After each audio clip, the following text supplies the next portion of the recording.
This week on Kentucky Afield. It doesn't get any better than a rugged hunt on tough terrain for the state's largest game animal. He's gonna come out in this opening past this tree. Get ready. Next, water temperatures are cooling down and muskie fishing is heating up. Then, who doesn't love hearing beagles work and watching rabbits run? There we go. We're doing it with a Louisville legend. It's all next on Kentucky Afield. Such a pretty fish. Beautiful. This pond is plumb loaded with frogs. They're everywhere in here.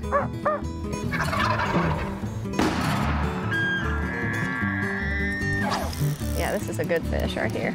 Really good fish. Come here, girl. Yeah, boy. That's a big rabbit. Nice job. Yes! Yes! My first muskie.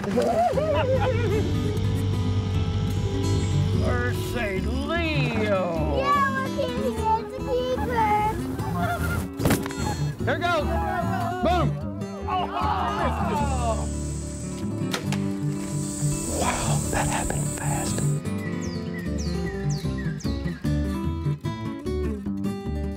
Hello, and welcome to Kentucky Afield. I'm your host, Chad Miles. Join us as we journey the Commonwealth in search of outdoor adventure. Elk is the largest game species we have here in the state of Kentucky, and for those hunters who get a chance to pursue them, it's an experience they'll never forget.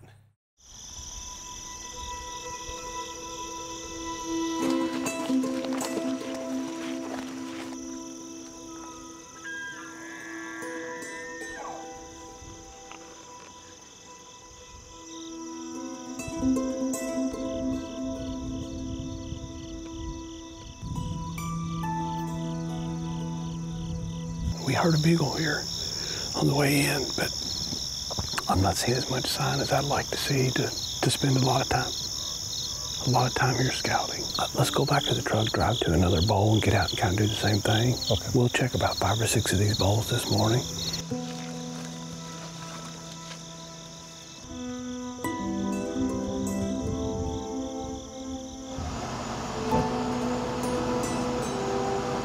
Well, after glassing several more valleys, we saw more and more sign of elk, but no actual elk.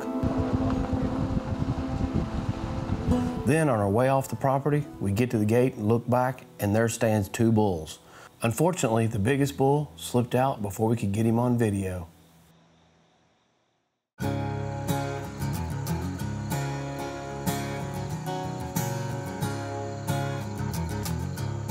Well, Brad, all the fun starts tomorrow. We're excited and we're ready. You know, we're looking for a place. We know that these elk are using these areas and grazing in these bows, but they're trying to find a place to quickly get into some timber. There they've got shade, cool, and there's acorns falling this time of year too. And this is kind of the area that we're looking for crossing. This is a pinch point. You know, it's really cool. You're getting to do this hunt and you brought your son along. You know, getting to experience something like this. Until we came down here, you'd never seen an elk in the wild, right? I'd never seen one. So. Ever heard one bugle? Nope. It's all going to be brand new. And that's the cool thing about having elk in the state of Kentucky is that you don't have to go to Colorado. You know, we have an opportunity to come here, and you're lucky enough to get to hunt them, but a lot of people come here just for elk tours too. 20 years we've had elk in the state of Kentucky. It's hard to believe. And look at the success we've had with the herd. And think about it, we went 100 and something years without elk in the state of Kentucky, and they're native. And be able to come out here and scout for them, in your case, hunt for them, it really is just a true success story. Let's go find us another spot or 2 like this, and we'll put this on the hit list. Sounds good. Just a few hours before the season opener, we decided to go out and glass a few more valleys. And Zane spots a couple of elk across the valley, about 1,500 yards away. That's a nice spot. That's definitely 2 elk. I mean, that won't even give me a reading. They're so far. Oh yeah, definitely 2 elk. I just love that we got our wind in our favor and we're not messing anything up. But those elk just popped out like literally 20 or 30 seconds before you saw them. So it was, I mean, they didn't move until probably 7 o'clock. So you could have sat here all day and you could have got lucky and had one walk up. But most of those elk are doing exactly what those elk are doing. Now let's ease out of here and get ready for our big day tomorrow.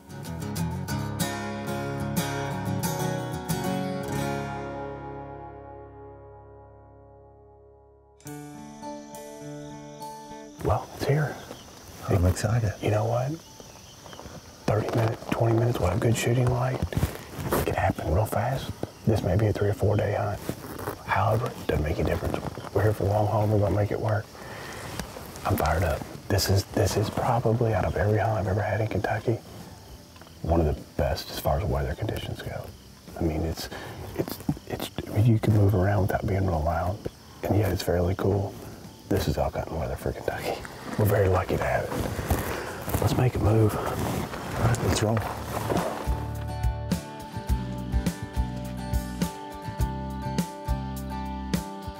So on opening morning, we decided to climb to the top of the hill and get a vantage point where we could split up and see 2 different valleys. It was really foggy, and the fog was rolling in and out, making it possible for a bull to slip by. By 9:30, the fog had started to burn off. From our morning vantage point, we were seeing tons of sign, but no bulls, but it was enough to keep us excited for this afternoon's hunt. That afternoon, we decided to take a different approach, and we dropped Zane off on a hillside and found ourselves a separate location where bulls had been spotted in the previous week, and we sat and waited. And when these elk don't want to move, they just hide in those areas and those big bulls like this, and they don't come out. But you know what? We just need one to slip up, and it'll happen. Only takes one. We've got the information. Oh yeah, they're here. No, they're here. We're seeing sign. We've had sightings of four bulls on this piece of property, just not with a rifle in our hand. They're still here.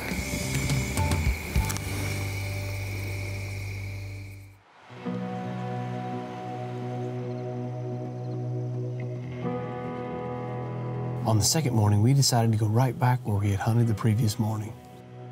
But we positioned ourselves where we could see more property. We heard something big moving below us and even heard a bugle. The fog was too thick for us to make a move.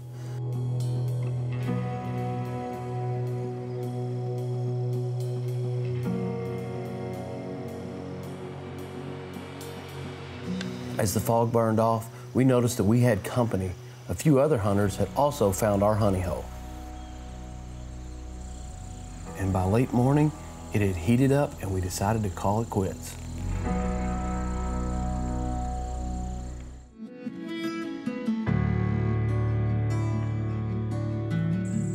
On the evening of the second day of our hunt, Zane unfortunately had to leave us due to school responsibilities. We decided that we would make a move back to the location that we had seen the 2 bulls while scouting. We positioned ourselves about 700 yards from where those bulls were at, so we had a vantage point on 2 or 3 other ridges. This plan really paid off. We got set up, and about an hour and a half before dark, a bull shows up right to our left. Hey, Brian, there's a bull. He's gonna come out in this opening past this tree. Get ready.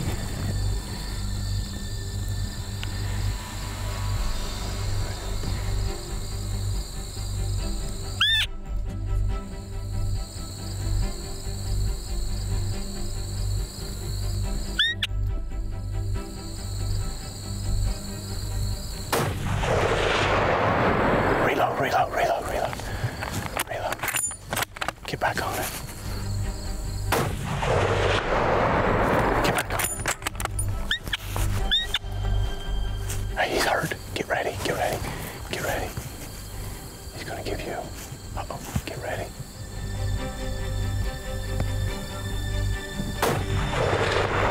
Oh, he's hit good. Get ready.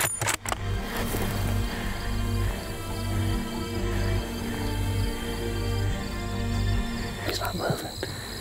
He's not going up though. If he goes up, we can see him. He's obviously hit very hard, but keep your gun up and ready. I'm pretty sure that you just scored your first Kentucky elk.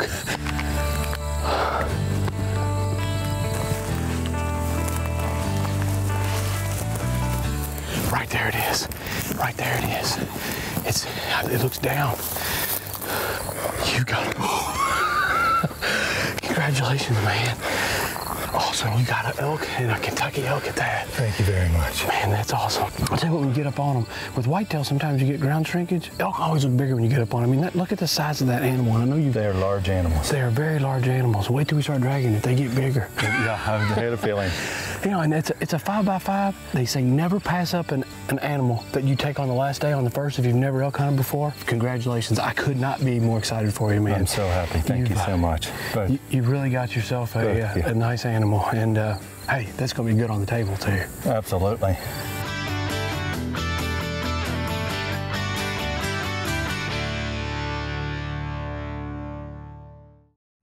With fall here and water temperatures cooling, it's a great time to go out and pursue one of Kentucky's apex predators, the muskie.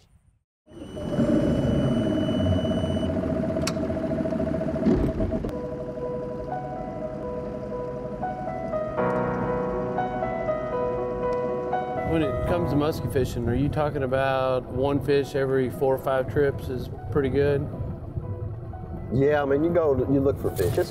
Muskie fishing is kind of like big game hunting. You know? It's like looking for a big deer and stuff. And so, you know, you don't see them every time, but if you see one, sometimes that's enough. Yeah. But a lot of times, this time of year in the fall, you know, after a long hot summer, and then the water starts to cool off, it gets below 80 degrees, around mid-70s, and it'll cool off in the backs of these hollows quicker than the main body of the lake, and so those fish are up here in that preferred temperature.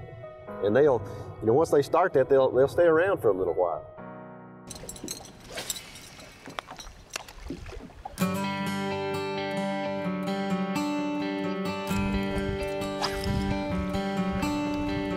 What is different about this lake that helps it support muskie versus other bodies of water here in Kentucky?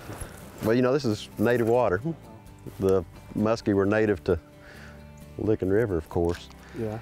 And that's what Cave Run and pounded, but a pretty deep oxygenated zone here during the summer. And now, will the muskie in the summertime, will they get down there pretty deep and live, hang out? You know, sometimes that thermocline is, you know, 25, 29 feet. Yeah. It helps them find that right temperature. It still has oxygen. Mm-hmm. You know, some of our lakes stratify 15 feet and they get 85 degrees in the summer. And of course, you know, muskie can survive that, but you know, their optimal temperature, you know, is that cooler water.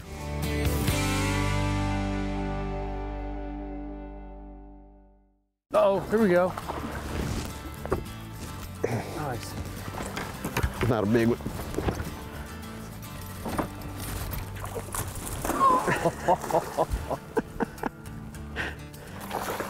That is awesome. Yeah, he's not real big.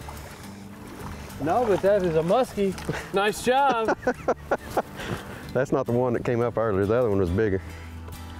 Of course, they're always bigger when you don't get them. But, but still, so what's that fish? Probably. Yeah, he's maybe 30. He's 28, 28 long, probably? Something like that. Hit that AC shiner. Just when times get tough, that's the go-to bait. Well, when he come out and jumped, that thing jumped 4 or 5 feet. Of course, you're pulling it a little bit, but that's... You notice he hit on when I was pulling it up. Yeah. So as it was coming up, that's when they grab it. That is pretty awesome, though. Toothy critters. There he goes. There you go. But he's healthy. I think that's the first time I've ever been in a boat that would caught a muskie, especially targeting him. And he wasn't real big, but you know, and you throw all these crazy baits. You got the big spinnerbait looking things, whopper flopper, and the one you catch it on, you said you probably caught more than any other bait. It's really a bait that's bass size. It's a bass size bait, and you know, one of my biggest fish, 50-incher, came off of this. I like the big baits. You can see big fish on it, especially this time of year. But don't be afraid to throw something like that, because you know, one of their main diets in here is shad. And I just put a little bigger hook on the back, but you'd be surprised how many times they just hook up on the middle one, because it's not that big. It fits in their mouth, you know. Yeah. Yeah, that was exciting. He hit. Oh man, he hammered when that thing it. came out and jumped, it jumped 4 or 5 You see him jump? That's crazy, across the water. You're like, uh-oh. This is on.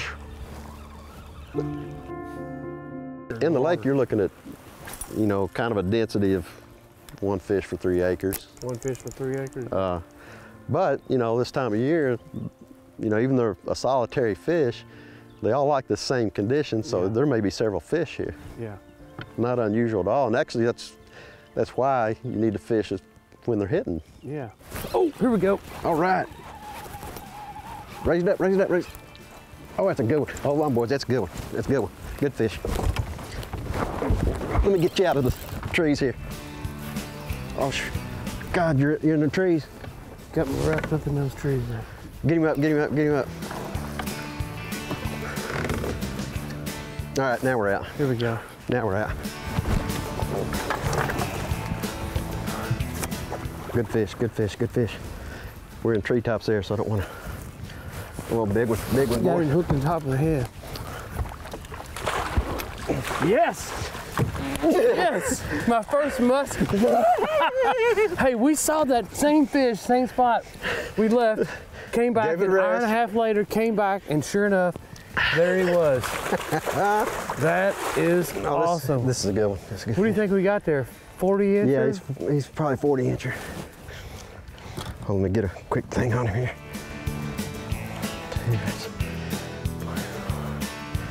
Yeah, it's probably 13, 14 pound fish, I'm guessing. On the AC Shiner again. Yep, starting to revive.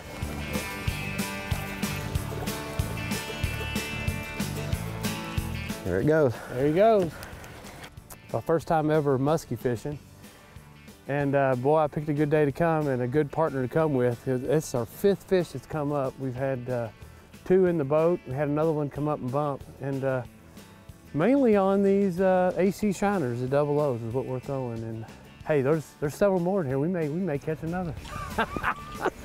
That's great. Something I hear from rabbit hunters all the time is, my dogs are so out of shape. Well, you got a few weeks to get them in shape. Rabbit season is right around the corner.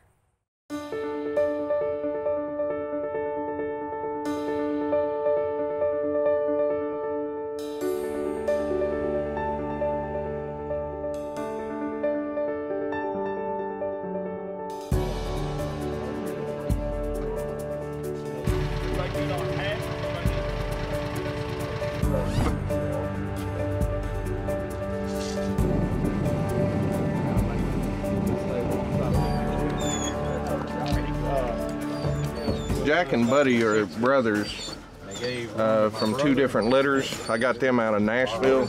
Lucky I bought from another guy on the fire department in Lexington that rabbit hunts, and he's about 5 years old. We call him Lucky because first day I hunted with him at Steve Gray's farm. He fell down a sinkhole and about 15 feet, and we lassoed him with a rope out of Steve's farm, out of his barn, and lifted him up out of the sinkhole. So ever since then, we've called him Lucky. Lucky! Don't let him get across, kid. So today we're doing something really unique. We're actually in Nelson County, and I'm here with Roger Berkman. Oh, Chad. How are you? I'm great, man. One of my favorite things in the world today. We get to listen to some beagle dogs run, and we're going to do some rabbit hunting. We actually have Coach Crum out here with us today. They've ridden him up there on the end, and we're going to run some rabbits his way. Hopefully we get to see him take some shots. Oh, you will hear him shooting, I promise you that.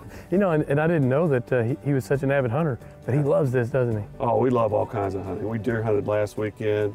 We're rabbit hunting today with you, and we're going to Del Hollow to smallmouth fish tomorrow, and then in January we're going duck hunting. You need a TV show. Just follow you around. Just follow you around. You're pretty much doing it. So, well, let's get in here and see what we can round up today. We got a couple good dogs and a beautiful piece of property that's been managed for small game. Yeah. So I'm looking forward to a good day. I'm excited about it. I haven't rabbit hunted so long, I feel like a kid again. Let's get out here and see what we can make happen. Those dogs will be barking here soon enough. Let's go kill some rabbits. All right, let's do it. Yup, yup, yup. Great.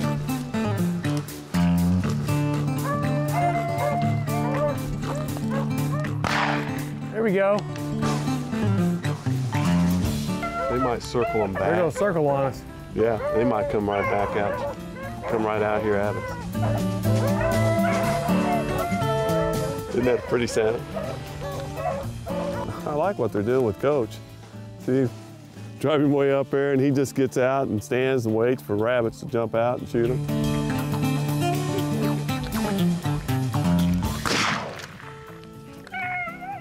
Sounded like we got one. Rabbit number one. Uh-oh. Rabbit. Look at that dog. He's like, wait a minute, I'm in the wrong spot. Get back over here in the action. That's what we're after right there, boys. That's it, right there. Those little rabbits right here.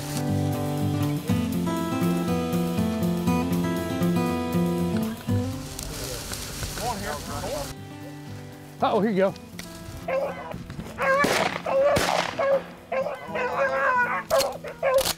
You hit that rabbit. I think we both actually hit it. So we just had the dog start working the rabbit, and it actually ran right out and right under our cameraman's feet. So it got out a pretty good ways before we could get around and get a good safe shot on it. But it's been shot and it's right here. So see if we can't get him out of here. Finish this up.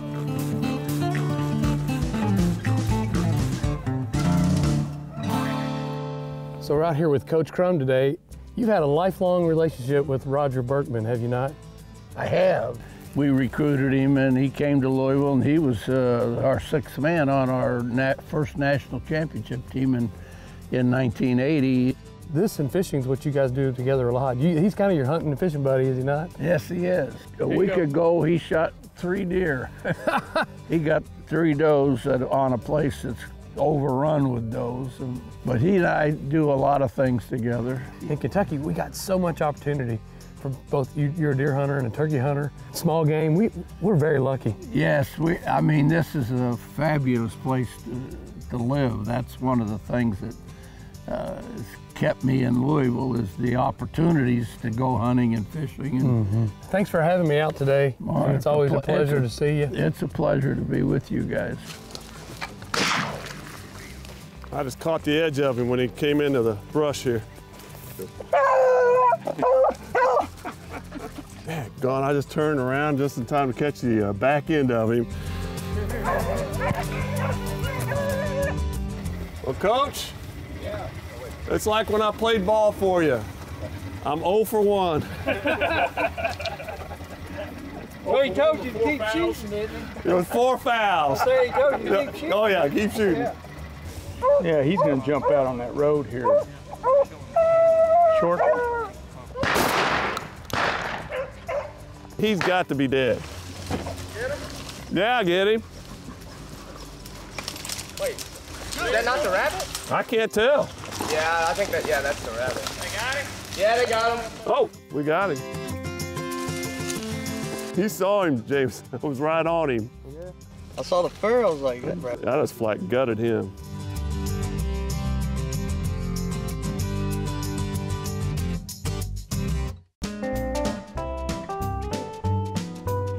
Now let's see who else is out there having fun as we check out this week's ones that didn't get away. Now here's 2 nice black crappie taken by Ava Bowley in Clarksville, Indiana. Here's a nice largemouth bass taken by Rick Reynolds of Wilmore, Kentucky. Congratulations. We've been hearing about these nice crappie at Cave Run Lake, and here's proof. Colton Highfield with a nice 14-inch black crappie and his brother Corbin with an 11-inch black crappie. Here's a nice gobbler taken by Jeff Lee in Bullitt County, Kentucky. This bird had 11-inch beard and 1 1/8-inch spurs. Nice job. Hey, make sure you get those muzzleloaders out and start practicing. Kentucky's early muzzleloader weekend is October 20th and 21st. And remember, hunting and fishing on private property is a privilege. Always ask permission and thank the landowner. Until next week, I'm your host, Chad Miles, and I hope to see you in the woods or on the water. More Kentucky Afield is available at your fingertips. Whether by smartphone or desktop, you'll find extra tips, photos, even behind-the-scenes video on our social media pages. Join the conversation and stay in the woods or on the water longer when you follow us on Facebook, Twitter, YouTube, and Instagram. Simply search Kentucky Afield on your favorite app. If you hold a Kentucky hunting or fishing license, then you have helped make possible Kentucky's wildlife management areas, places to hunt, fish, birdwatch, or just let your mind wander. With nearly 100 dotting the Commonwealth, put wildlife management areas in your sights for fall hunting and see more of what makes Kentucky's outdoors outstanding. Get all the information online at fw.ky.gov.